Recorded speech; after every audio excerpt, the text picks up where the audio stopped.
Nous vous accueillons dans la présentation de l'étude de la leçon de l'école du sabbat. Moi qui vous parle, je suis ancien Cédric Maliro. Je suis avec Ancien Esdras Kiamakia.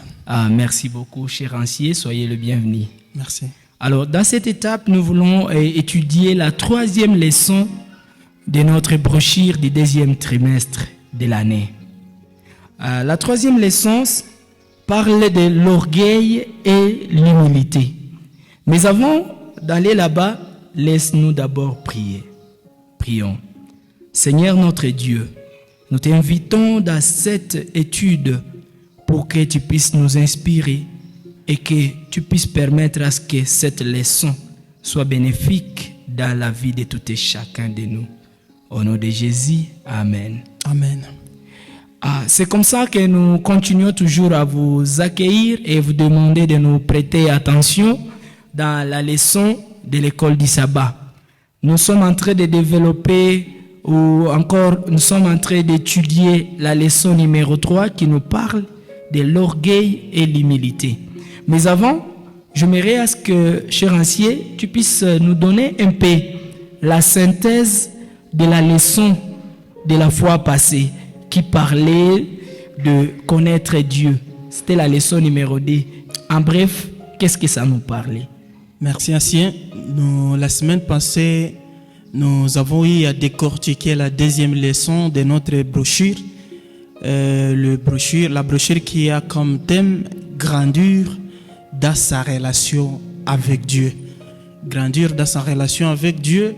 Là, on nous a ramené pour que nous puissions arriver à connaître Dieu, parce que tu peux pas créer une relation avec quelqu'un que tu ne connais pas. C'est pourquoi la toute deuxième leçon nous a ramené dans l'objectif de connaître Dieu. Effectivement. Et maintenant, un peu de mots, dans cette leçon, on nous a ramené dans l'image plus claire de Dieu, pour que nous soyons en mesure de le découvrir. Et comme vous le savez, Dieu c'est un esprit. La leçon ne nous a pas amené dans l'objectif de connaître sa taille, il est de quelle couleur, il est de quelle peau. Mais l'objectif de la leçon, comme Dieu il est esprit, on voulait juste nous amener à ce qui est sa propre nature. Et c'est par là qu'on nous a ramené dans cette image claire de Dieu.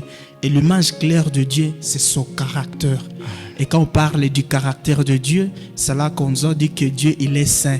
Saint, ce qui veut dire qu'il est exempté, qu'il est séparé du mal. C'est parmi ses caractères. À deuxième lieu, on nous a dit que Dieu, il est un Dieu d'amour. C'est parmi ses caractères. On nous a dit que c'est un Dieu créateur. Il a créé toutes choses que nous voyons dans ce monde. Et à quatrième lieu, on nous a dit qu'il est Emmanuel, qui est un Dieu avec nous. C'est-à-dire c'est un Dieu qui s'est incarné dans la chair. Il est venu sur la terre pour habiter avec nous. C'est un peu des mots de la leçon qui nous parlait de connaître Dieu. Nous le connaissons sur base de son caractère, qui il est. Il est saint, il est plein d'amour, il est le tout-puissant parce qu'il nous a créés, mais aussi il est venu habiter avec nous sur la terre. Merci beaucoup, très bien.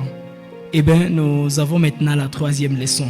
Merci. Cette troisième leçon qui nous parle de l'orgueil et l'humilité. Merci. Laisse-moi vous lire le verset central de la leçon numéro 3 que nous trouvons dans Luc, le chapitre 14, le verset 11. La parole de Dieu dit: « Car quiconque s'élève sera abaissé, et quiconque s'abaisse sera élevé. » Je vais réitérer. Car quiconque s'élève sera abaissé, et quiconque s'abaisse sera élevé. Ancien Esdras, est-ce que tu peux nous donner au moins votre compréhension par rapport à ces versets de mémoire, avec le titre de la leçon? Concilier les deux éléments, le verset qu'on nous donne et le titre, l'orgueil et l'humilité. Oui, à ce qui concerne la compréhension directe des versets de mémoire, c'est comme quoi l'orgueil, ça veut dire c'est ce sentiment-là de s'élever. Parce que juste dans les versets, on a dit car quiconque s'élève. Ah, l'orgueil en soi, ça veut dire, et c'est avoir ce sentiment-là de s'élever. Et maintenant, le verset nous a dit, car quiconque se lève sera abaissé et quiconque s'abaisse sera élevé. Ce qui veut dire, l'humilité, c'est le contraire de l'orgueil. D'autant plus que nous allons nous rabaisser, nous allons nous laisser simples, c'est à cela que nous serons des hommes qu'on pourrait dire qu'ils sont humbles. Et c'est ce qui veut dire l'humilité. Mais l'orgueil en soi, c'est cet état-là de s'élever. Et quelque part, c'est là où on dit qu'à soi, l'orgueil, c'est un sentiment qui nous fait croire être plus important ou meilleur que les autres. Vous allez comprendre, c'est dans le même contexte de s'élever et l'humilité, c'est de se rabaisser. Effectivement, c'est pourquoi dans la vie, nous voyons des personnes qui cherchent, qui pensent avoir le pouvoir à tout contrôler. Des personnes qui pensent qu'ils n'ont jamais eu tort. Vraiment. Ce genre de personnes existent. Ça existe vraiment. Ce genre de personnes vraiment existent. Et malheureusement, chose drôle est que nous les humains, nous autres, nous pensons que lorsque nous parlons de ces personnes-là orgueillées, nous avons toujours tendance de pointer les doigts, ces gens, les doigts les autres. Et nous oublions. Nous pointons les doigts aux autres. C'est pourquoi la leçon suivante va nous parler les doigts serrés de l'orgueil. Mais je voulais juste enseigner, Cédric, avant de pouvoir passer à cette toute première leçon. Vous savez, la leçon, elle est en train, telle que vous l'avez dit, nous montrer les autres.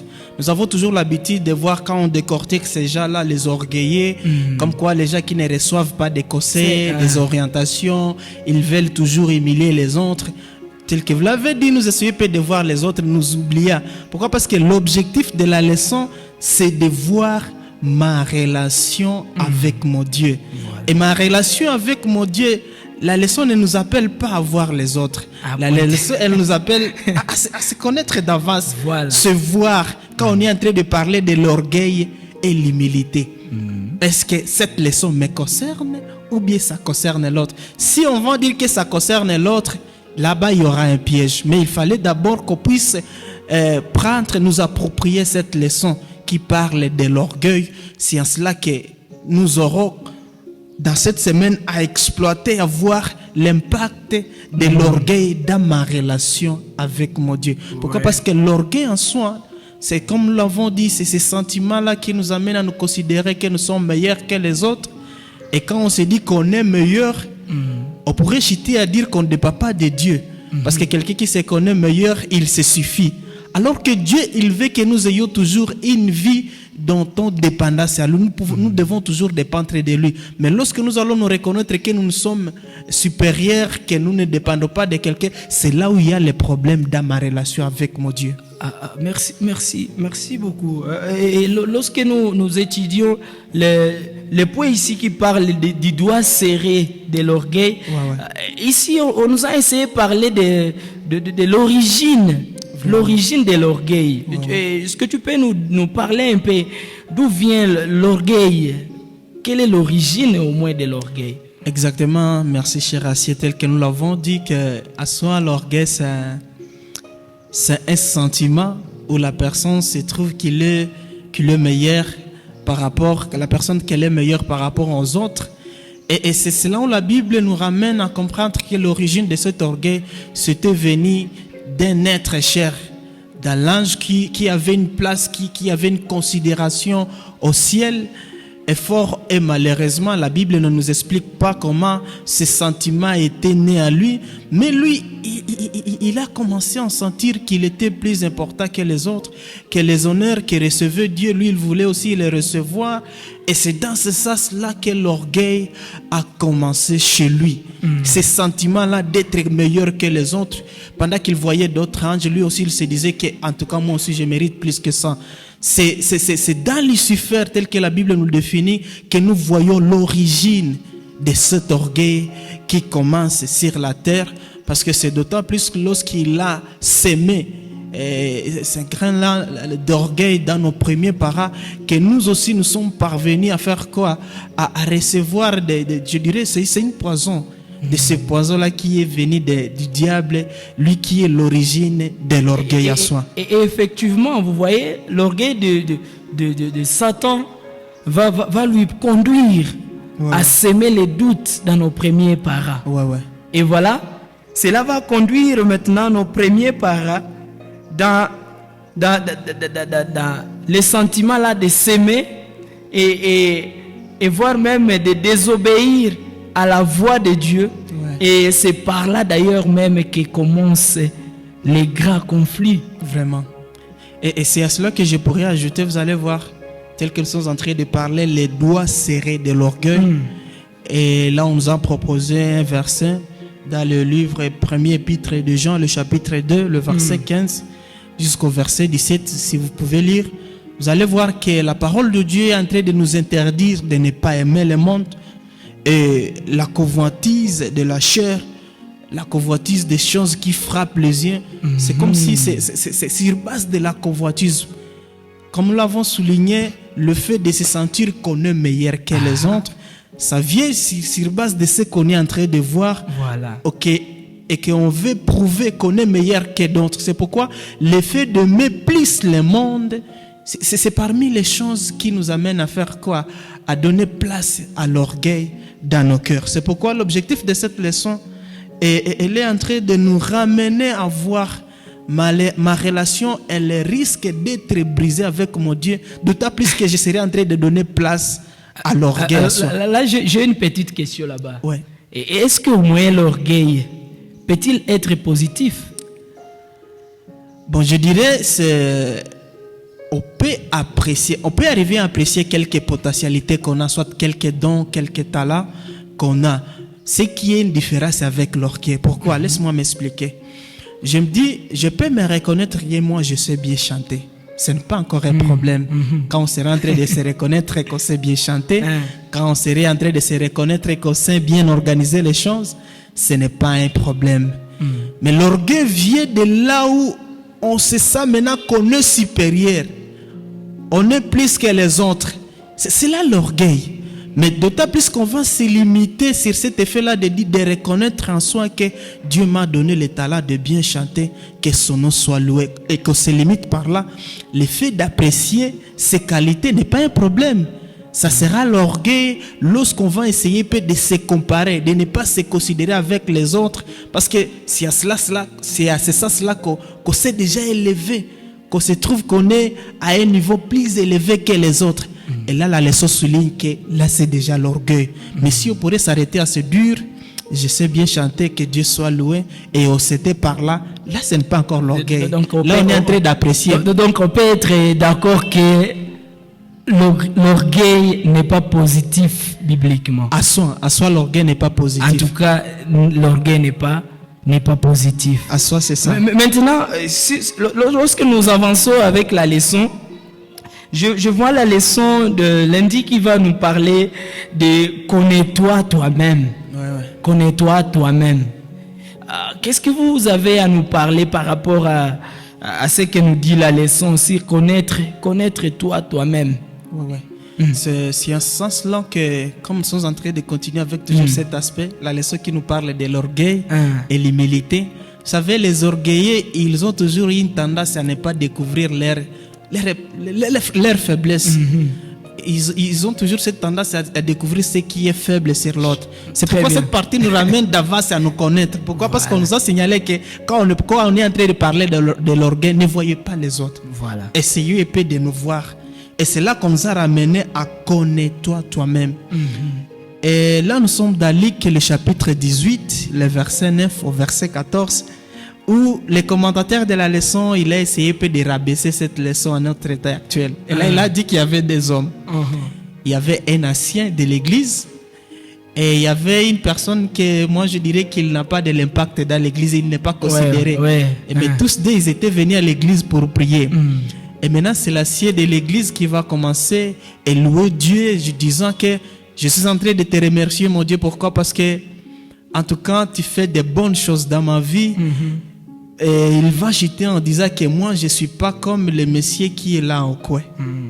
Et l'homme qui était là en coin, lui, qui se reconnaissait que vraiment son état, de la manière qu'il était pécheur, que lui ne méritait ni même pas de se présenter devant Dieu. Lui, là où il se trouvait en coin, il a commencé à pleurnicher sur ses faiblesses. Et c'est là qu'on nous amène à comprendre, c'est cet homme-là qui s'est reconnu. Il est parvenu à reconnaître son état spirituel, ses faiblesses. Et maintenant, quand la leçon parle de connais-toi toi-même, c'est par là qu'on nous a ramené dans cette différence entre l'acier de l'église qui ne parvient pas à se reconnaître. Or, d'autant plus que nous nous approchons de Jésus, la lumière, la parole de Dieu que nous sommes en train de lire doit dénicher les tâches, le péché qui sont encore sur nous. Mais cet homme, l'acier de l'église, ne les a pas connus.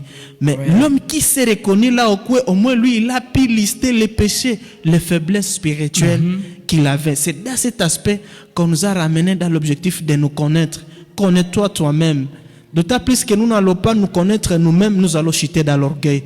Mais si nous avons cette possibilité de découvrir nos quelques défauts, cela nous pousse à nous rabaisser et demander le pardon, demander une sanctification en soi. Oui, c'est un peu de mots ce que je peux dire à ce qui concerne cette partie qui parle de connais-toi toi-même. En tout cas, merci beaucoup. C'est pourquoi, chers amis, Dieu nous appelle à être humbles, à connaître notre besoin de Jésus-Christ et être proche de Dieu. Alors, nous allons continuer avec la leçon. Et la leçon suivante, le mardi, on nous parle maintenant du serviteur de Dieu Moïse. Qu'est-ce que nous apprenons sur Moïse, le serviteur humble de Dieu? Exactement. Tel que vous venez de le dire, nous sommes avec le serviteur de Dieu, Moïse. Et là, nous allons apprendre de l'humilité de Moïse. Souvenez-vous, vous avez dit que la leçon elle est intitulée « L'orgueil et l'humilité ». Et là, on venait de nous amener à comprendre que l'orgueil en soi, c'est aussi lorsqu'on ne parvient pas à reconnaître ses faiblesses et qu'on ne pointe que les autres regardant leurs faiblesses. Là, c'est déjà l'orgueil. Mais on est en train de nous amener vers le serviteur de Dieu qui est reconnu dans la Bible comme l'homme qui est humble. Et là, c'est le serviteur de Dieu, Moïse. Mais je me dis, comme vous le savez, Moïse, il a été ramassé juste au bord d'une rivière. Et il a été gracieux par Dieu jusqu'à se retrouver dans la famille royale. Et c'est par là que, pour nous amener à comprendre l'humilité de notre confrère Moïse, on nous amène à voir tout ce qui l'entourait. Parce que Moïse en soi, il était déjà un fils adoptif de la fille de Pharaon. Et il prétendait à être... Bon, il y avait d'avance une richesse qui était aux alentours. Il y avait des positions, des postes qui étaient là. Et moi, ce que je suis dans la Bible, c'est qu'on nous dit qu'il aspirait à occuper des postes dans les jours à venir.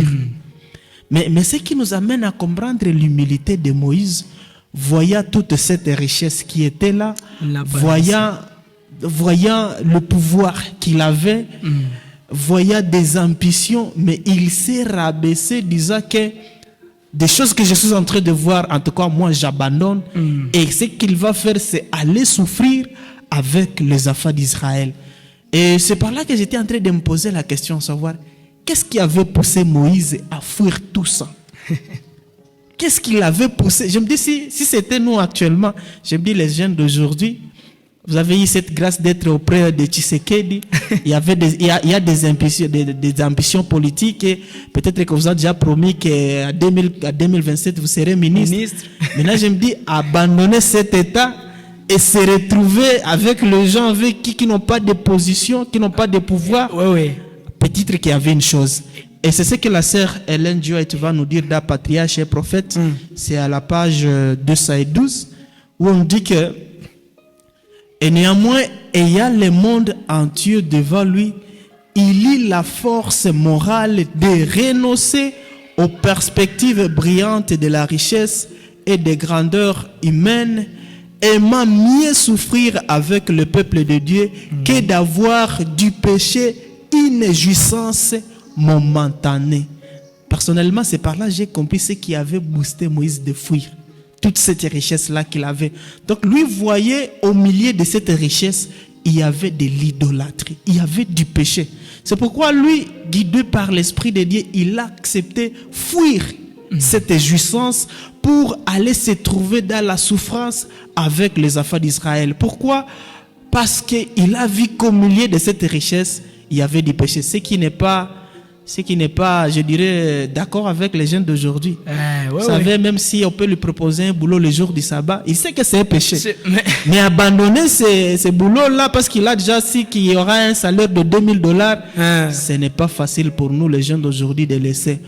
Mais ce qui est plus important de ce que nous pouvons retenir dans cette partie, à ce qui concerne notre confrère Moïse, lui, quand nous lisons Hébreux le chapitre 11, le verset 24 jusqu'au verset 26, la parole de Dieu nous dit: car il avait les yeux fixés vers la rémunération, la récompense d'une vie éternelle. Voilà. C'est ce qui était dans Moïse. Lui ne voyait pas les choses éphémères. Les richesses, des possessions. Lui, pour lui, c'est éphémère. Mais lui voyait plus la vie éternelle qui est promise au peuple de Dieu. C'est pourquoi il a accepté d'abandonner jusqu'au point de s'installer et souffrir avec les enfants d'Israël. C'est par là qu'on parle de son humilité. Pourquoi? Parce qu'il a accepté, il a nié, il a laissé le pouvoir qu'on lui avait promis et il s'est rabaissé jusqu'à souffrir avec les siens parce qu'il espérait à la vie éternelle qui était déjà promise. Oui, effectivement. Et je vois là-bas, si l'orgueil vraiment allait dominer sur lui, il n'aurait pu être un beau dirigeant.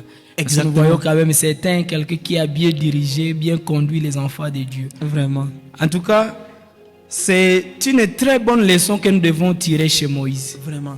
Et là, nous avons la leçon qui nous parle aussi le mercredi, qui nous parle de la plus grande offense. La plus grande offense.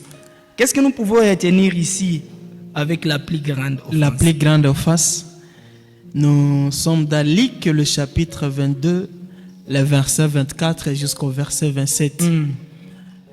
Je dirais l'offense que nous sommes en train de trouver dans cette partie. Là, nous sommes avec le disciple de Jésus. Je vois les disciples de Jésus et je vois aussi la foule. La foule qui suivait Jésus partout.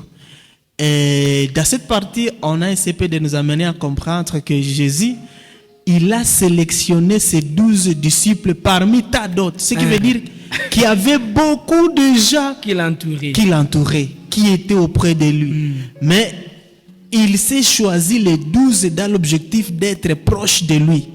Maintenant, la plus grande offense qu'on est en train de souligner dans cet aspect-là, c'est aller voir ces 12-là qui ont été sélectionnés pour être au même rang que Jésus, être auprès de Jésus, mais qui vont commencer à se poser une question, se demandant qui est vraiment le plus grand parmi tous les disciples. Et c'est là qu'on nous dit que c'est l'offense. Ils n'ont pas pu bien saisir cette opportunité-là d'être auprès de Jésus. Maintenant, étant auprès de Jésus, ils sont en train de voir maintenant qui serait le plus grand parmi nous tous. Et c'est là la leçon est en train de souligner que c'est là l'orgueil. Pourquoi? Parce que nous l'avons dit que l'orgueil, c'est ce sentiment-là de vouloir se sentir meilleur que les autres. Et c'est ce qui animait l'esprit des disciples jusqu'à se dire qui sera le plus grand parmi nous. C'est ça l'offense, c'est un péché. Ils oublient qu'ils sont près de Jésus. Exactement, ils ont oublié l'avantage qu'ils ont été sélectionnés parmi tant d'autres. Laisse-moi souligner aussi, c'est un problème dans l'église. D'ici nous tous ici présents, nous avons été sélectionnés parmi tant d'autres. C'est une grâce d'être à l'église. Vous allez voir le problème, on veut toujours se dire qui est maintenant le plus grand, même à l'église. Et les gens peut-être aspirent en poste de relation comme quoi, pour être peut-être lorsque je serai ancien, c'est par là que je pourrais me considérer comme le plus grand. Ça, c'est juste l'orgueil, c'est un piège du malin qui nous amène dans l'objectif de planter, de s'aimer l'orgueil à nous, parce que d'autant plus que nous serons en train de savoir qu'il faut que je sois plus grand que les autres, ça c'est déjà un aspect de l'orgueil. Vraiment. Et l'orgueil n'a pas une place dans ma relation avec Dieu. En tout cas, nous devons savoir que l'orgueil est la plus grande offense à Dieu, plus que toute autre chose. Vraiment. Et nous devons nous examiner, nous demander à Dieu de révéler notre état et de nous aider à vaincre l'orgueil. C'est un danger, l'orgueil. Et aussi, nous devons aussi savoir que l'orgueil ne doit pas régner dans notre vie. Vraiment. C'est très important. Et si une fois nous parvenons à vaincre l'orgueil, nous serons dans une bonne voie et nous ne serons pas égarés. Merci, je voulais juste ajouter un élément par rapport à l'orgueil. Vous allez comprendre, vous serez d'accord avec moi que je me dis, étant que jeune, il y a des petites choses sur lesquelles l'orgueil vraiment nous frappe. Du fait que c'est une fille, elle est belle. Vous allez voir que sa beauté, elle peut être une source d'orgueil chez elle. Et je me souviens de quelqu'un qui avait dit comme elle sait ça qu'elle est belle, elle pense qu'elle peut finir avec tous les hommes. Et c'est là où je me souviens d'un confrère qui me disait, est-ce que quand vous essayez de voir toutes les femmes libres qui nous entourent, vous allez voir la majorité d'elles, elles sont belles.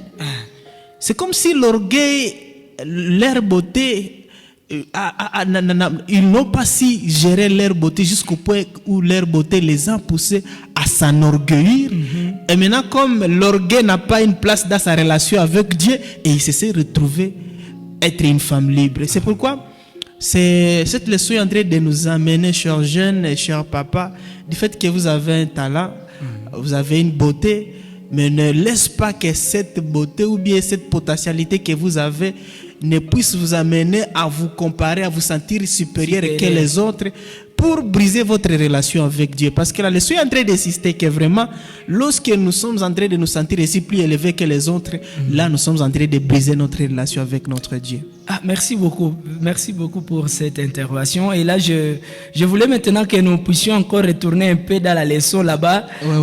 Lorsque les disciples se posent des questions, qui est le plus grand, qui sera, je sais pas, ministre, qui sera, ils sont en train de se battre sur, se focaliser sur les postes. Alors, quelle a été la réaction de Jésus par rapport à cette préoccupation? Et cela doit nous amener directement au jeudi qui nous parle de regarder à lui. Vraiment. Et tel que vous l'avez dit, c'est la plus grande offense, tel que vous avez dit, le fait de ne pas se sentir qu'ils ont été graciés d'être auprès de Jésus, mais ils ont commencé à se poser des questions, qui sera le plus grand parmi nous.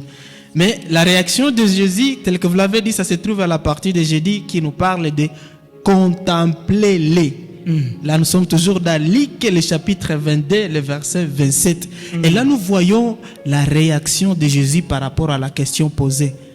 La question posée, elle a été, qui est le plus grand parmi nous, les disciples? Vous savez, j'ai aimé la réaction de Jésus, lui qui va dire que celui qui veut être grand, il faut qu'il soit le serviteur des autres. Et je me souviens, c'est lorsqu'il s'est trouvé dans cette chambre où c'était juste à la veille de la Pâque. Et à cela, directement, Jésus il a accompagné sa réponse avec l'action de leur laver les pieds pour leur dire que vous êtes en train de vouloir aspirer à être grand, mais pour que vous soyez grand, vous devez passer par l'humilité. Voilà. Et à soi, l'humilité, c'est être au service des autres. C'est par là aussi que nous voyons l'exemple de notre Seigneur Jésus-Christ. Lui qui est notre Créateur, la leçon passée nous a dit, lui qui est notre rédacteur, lui qui a créé toutes choses, mais il s'est rabaissé jusqu'à s'incarner dans la chair, jusqu'à habiter parmi nous les êtres pécheurs. Mais dans l'objectif de faire quoi? De nous servir et nous racheter, nous redonner cette vie éternelle. Et j'ai aimé cette réaction de Jésus qui est une leçon très importante où Jésus nous demande que nous aspirons à être grands par rapport aux autres. Mais pour être grands, nous devons passer par l'humilité. Nous devons servir les autres. C'est ça l'humilité. C'est ça une très bonne leçon. Et c'est ça aussi la réaction que Jésus, il a essayé de recadrer ses disciples et qui se focalisaient sur des postes. Mais Jésus les a essayé de leur montrer que vous aspirez au poste, c'est une bonne chose. Mais à une condition, vous devez être serviteur des autres. C'est ce que j'ai essayé de retenir dans cette partie qui nous amène à regarder Jésus. Lui qui est le serviteur et lui qui incarne l'authentique humilité, il s'est rabaissé jusqu'à la croix. C'est ce que la Bible dit. Justement. Et c'est une leçon très importante sur Jésus qui nous amène à comprendre ce que c'est l'humilité. Et à soi pour chuter, Et c'est l'humilité qui nous amène à bien construire notre relation avec notre Dieu. Pourquoi? Parce que à soi, l'humilité nous pousse à nous découvrir, à connaître nos faiblesses, mais aussi à demander une nouvelle force.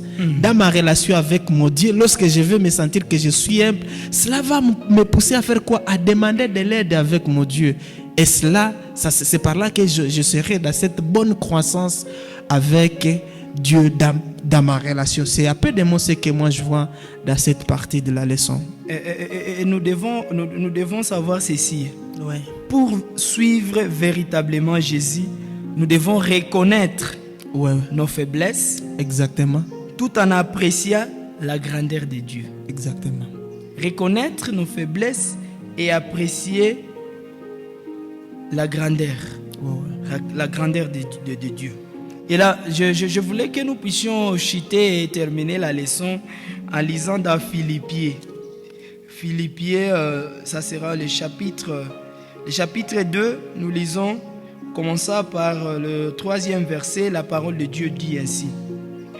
Ne faites rien par esprit de parti ou par vaine gloire, mais que l'humilité vous fasse regarder les autres comme étant au-dessus de vous-même.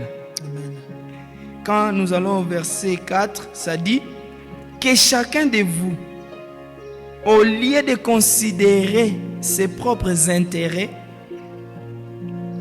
considère aussi ceux des autres. Ayez en vous les sentiments qui étaient en Jésus-Christ. 6. Lesquels, existant en forme de Dieu, n'a point regardé comme une proie à arracher d'être égal avec Dieu, mais s'est dépouillé lui-même en prenant une forme de serviteur, en devenant semblable aux hommes et ayant paru comme un simple homme. Et 8, le dernier vers. Il s'est humilié lui-même, se rendant obéissant jusqu'à la mort. Jusqu'à la mort. Même jusqu'à la mort de la croix. Jusqu'à la mort de la croix. Vous comprenez cette humilité? Essayez un peu de parler seulement un peu ici de cette humilité. Oui. C'est pourquoi l'objectif de cette partie, elle est en train de nous amener à contempler Contemplons Jésus sur la croix. Essayez un peu de voir l'humilité de Jésus. Lui qui s'est rabaissé jusqu'à la mort. Mais on ne parle pas de n'importe quelle mort. C'est la mort sur la croix. Sur la croix. L'humiliation. L'humiliation. Et c'est par là qu'on nous amène à voir Jésus sur la croix. Essayons un peu de voir l'humilité de Jésus sur la croix. Et c'est ce qu'on veut que nous puissions, que cette humilité nous incarne. Pour que nous puissions bien évoluer dans ma relation avec mon Dieu, nous devons bannir l'orgueil en soi, le fait de se sentir qu'on est supérieur aux autres. Pourquoi? Parce que ça bloque de ne pas dépendre totalement avec Dieu. Mais lorsqu'on va se rendre et reconnaître ses faiblesses, cela va nous pousser à nous humilier. Et à nous humilier, là nous allons demander de l'aide pour que Dieu nous aide là où nous avons encore quelques faiblesses, que Dieu nous aide. Et c'est là que nous aurons une bonne croissance dans notre relation avec notre Dieu. Mais si nous donnons place à l'orgueil, automatiquement la relation avec notre Dieu elle est brisée. En tout cas, que Dieu nous aide. Vraiment que Dieu nous aide. En tout cas, vraiment. que Dieu nous aide. Et c'est pourquoi c'est comme ça que nous sommes en train de mettre fin à cette séance. Bien sûr, nous étions avec l'ancien Esdras Kiamakia, moi qui vous parle. Je suis Cédric Maliro. Nous sommes très ravis comme vous nous avez bien suivis. Et nous vous appelons à continuer à suivre ces différentes séances de l'étude et de la leçon de l'école du sabbat qui continue sur nos chaînes. Que Dieu vous bénisse. Amen. Et pour que nous puissions clôturer cette séance, nous allons demander à l'ancien Esdras de nous mettre dans la prière. Prions. Éternel notre Dieu, notre Père céleste, une fois encore nous venons d'apprendre à ce qui concerne l'orgueil et l'humilité. Nous venons une fois encore de comprendre que dans notre relation, dans ma relation avec toi, que l'orgueil n'a pas de place. C'est pourquoi nous sommes en train d'implorer cette humilité que tu viens de nous montrer au travers ton Fils unique Jésus-Christ, pour que ce dernier nous incarne et que ça nous amène à avoir une relation tissée sur notre Jésus, pour que nous puissions aller dans l'échelle de la croissance, dans l'échelle de la sanctification. Seigneur, nous savons que l'amour de ce monde nous amène à nous enorgueillir sur base de ce que nous aurons déjà obtenu dans ce monde. C'est pourquoi nous sommes en train de t'en supplier de bannir l'orgueil dans nos cœurs, pour que tu donnes place à l'humilité et afin que nous puissions demeurer dans cette relation avec toi, Seigneur. Nous avons la foi que par l'intermédiaire de l'Esprit Saint, que tu vas faire grandir cette parole dans nos cœurs pour qu'elle puisse produire des fruits. Telles sont les grâces que nous t'apprions, et à la fois au nom de notre Seigneur et Sauveur Jésus-Christ. C'est par son nom que nous t'apprions ainsi. Amen. Amen. Merci beaucoup. Rendez-vous à la prochaine et que Dieu vous bénisse.